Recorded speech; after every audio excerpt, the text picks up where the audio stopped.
والصلاة والسلام على رسول الله.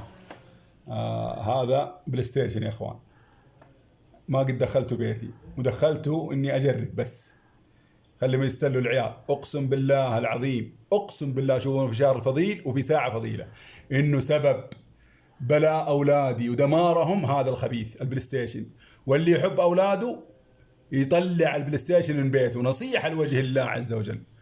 اقسم بالله ما طلعنا هذا الكلام الا من شيء، من تجربه.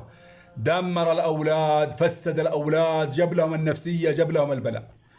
وهذه نصيحه. وهذا الخبيث والله ما رضيت ابيعه، حتى لا اني ابتلي فيه مسلم، ولا رضيت ابيعه. اقل حاجه بيجيب لي 1000 ريال.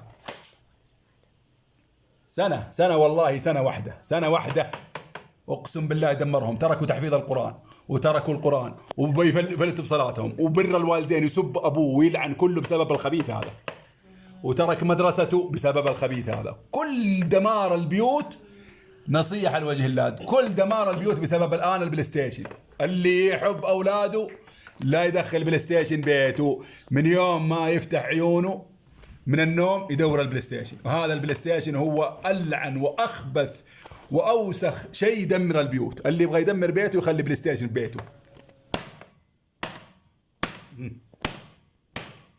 لوجه الله عز وجل، وأسأل الله العظيم أن يعوضنا خيرا منه.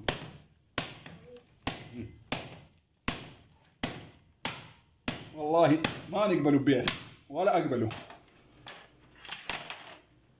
ونصيحة، الرسول صلى الله عليه وسلم يقول: من استولاه الله رعية ومات وهو غاش له حرم الله عليه الجنة. حرم الجنة عليه لأنه غش أولاد وغشهم بهذا الخبيث. وانتبهوا تسمعوا كلام الحريم. الولد مسكين طفشان، الولد ايش؟ اتركوهم لوجه الله. اقسم بالله العظيم هذا البلاي ستيشن ألعن حاجة. هذا والله ما عاد يدخل بيتي ولا أقبله نهائيا. وإني كسرته وأقدر أبيعه ب1000 ريال، لكن لوجه الله ولا أبتلي فيه مسلم. خلاص، ولا عاد بقي منه وصله. بلاي ستيشن مستعد يبيع امه وابوه واخوانه واهله عشان البلاي ستيشن، ويضيع مستقبله وحياته كلها بسبب البلاي ستيشن. وهذا، وصلى الله وسلم وبارك على رسول الله.